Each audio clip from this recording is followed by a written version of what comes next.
All right. So we are in the truck. I'm with RJ with Kickeez. RJ, give a quick introduction. What's up? I'm RJ. I'm with Kickeez. Kickeez, best recoil pads in the business, but we are not doing shotguns today. No, something totally different. So RJ, tell us what we're doing and what we're looking for. All right. So I know nothing about wheel guns, and I want some. I want to do like a revolver roundup or one of those events. And I called the only person I know about wheel guns, Barton. Yeah. And I thought, all right, would it be fun, because I know nothing about these, I assume there's probably other people that know little to nothing about these, to do like a bourbon hunting video style on wheel guns. Like, teach me a little something about a wheel gun, and let's go to all the variety of stores we have here in Kentucky and find cool wheel guns. Yep. And I think it's key, especially with wheel guns. We're not necessarily going to any new gun shops. We are heading to one of the biggest pawn shops in the state. RJ called ahead. They pulled out their pre-lock inventory, Smith and Wesson, which is You key. need to explain this to me, by the key. way. I still don't understand. So when this. RJ called me, the first thing I said was, make sure you get a pre-lock revolver. He said, what's that?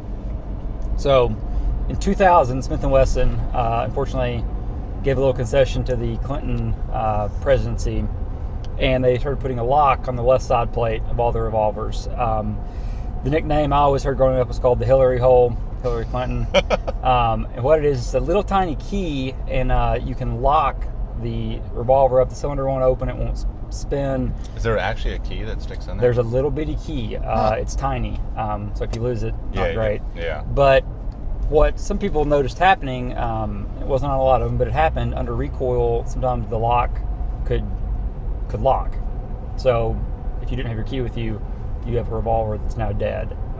And they're ugly. And let's be real. If the gun's ugly, it's not nearly as cool. Oh, so looking cool is half the no, battle. Like that's 80%, most of it. Yeah. Look at us. I mean, geez. So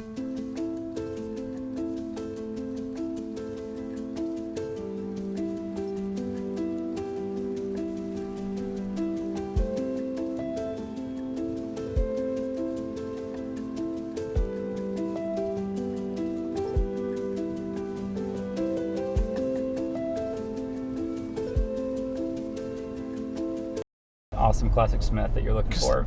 Again, I think this is like leaning on your expertise to something. I know shotguns. I know how to go into a used gun store, look at an 870. Okay, that's an 870 Police Magnum. It's in good condition. I want that. Show me an old revolver. I'd buy one with like a broken hammer or something. For sure. Like, I don't know what I'm looking for, and it's made me nervous, honestly. Like, they're not cheap. They're not, and they're classic. You know, it's an investment, especially these classic ones.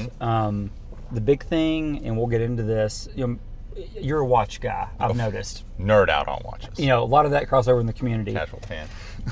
Revolvers are a lot like mechanical watches, I think, and to me, like autos are kind of like a digital watch, which I don't have on. I don't know why I said that.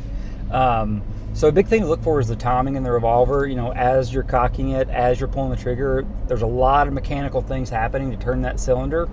And over time, if the gun's been neglected, or it's had a lot of Magnum rounds and wasn't made for it, those little timing can get off. Can get to the point where as you're pulling the cylinder, if it's so far off, the hammer falls, and it actually won't even fall on the primer because it's so far past.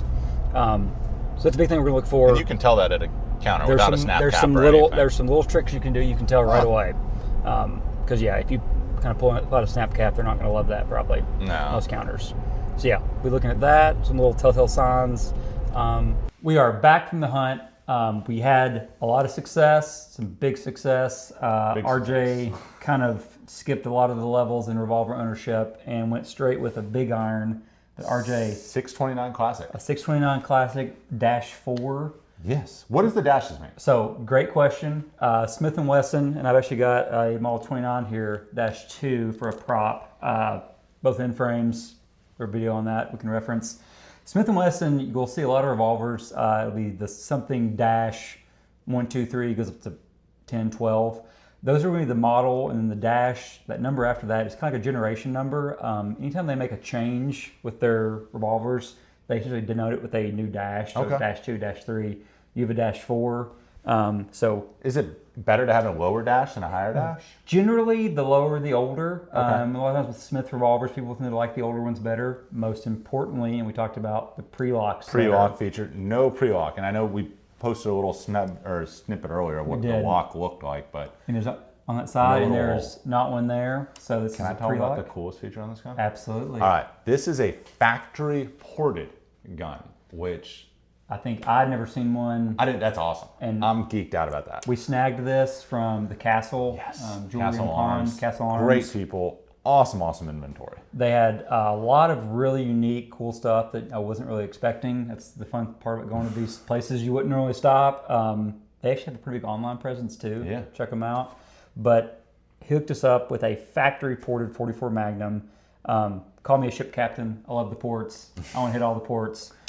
That's going to make a huge difference, especially shooting the full house Magnums. I think we're going to see a drastic difference when we shoot that, which will be soon. I'm so excited to shoot this very soon. We can get free. What a first revolver. This is amazing. Full lug. When I say full lug, so that's this under lug here. Some models have like a half lug. So full lug, stainless, pre-lock. The trigger is better than Kerrygold butter. Super smooth. Factory sights. We got the factory Hogue grip, so this is probably like a late '90s gun. I want to switch. Is this factory Hogue? This would be a factory. It's got the little Smith and Wesson logo on it. I kind of wanted to switch it to a wood. Is that like blasphemy on this? What is super cool is back in the day, Smith and Wesson made a lot of their wood grips in-house. Of course, with cost cutting, they got rid of that.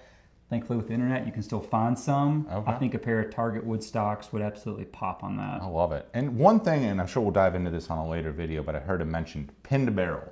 Yes. Is this pinned? Is this not pinned? So this is not pinned. A pin is an older Smiths. It was a process to make the barrel kind of stick. The pin would be right there. Oh, yours is a pin. This one actually is not pinned either. Again, that'd be another video. Yeah, so that's just another little nuance with Smith revolvers. There's all these little things throughout the years. Yeah, they've been doing it for a while. So this is gonna be awesome. Great first hunt. Yeah, fantastic. This was you got a great deal. I think this is gonna be a ton of fun, and absolutely, again, big iron for your first choice, but it's a great one. Yeah, it's phenomenal. Get a little one next time. I think they had more stuff we want to go check out later. So for sure. Yeah. So RJ got a super cool Smith and Wesson Pre-Lock 629-4 with that factory port. I didn't realize they made that, so just thinking about it, super cool. They had a lot more stuff that we didn't get to go through. We just ran out of time, to be honest. This was kind of our first go around with this idea of the revolver hunt, and I guess personally I think it couldn't have went any better. I hope it was enjoyable to watch. We've got a lot more stuff we're going to do with this, including some of the tips and tricks you can look for when you're on the bench looking for a classic Smith. The guys at the Castle thought what we're doing super cool, and they said come on back anytime. We're gonna take them up on it. We had a couple more there that we saw that we didn't get a chance to look at, so stay tuned, because I think between RJ and myself there'll be a couple more wheel guns featured on the channel, and probably making some room in the safe next door. So hope you enjoyed it. I'm gonna put this on a playlist. We'll call it like Classic Smith Hunt or something like that. It'll be fun. So please like and subscribe. It helps the algo. Drop a comment if you really enjoyed it. If you're still hanging around this long, truly thank you. Cheers.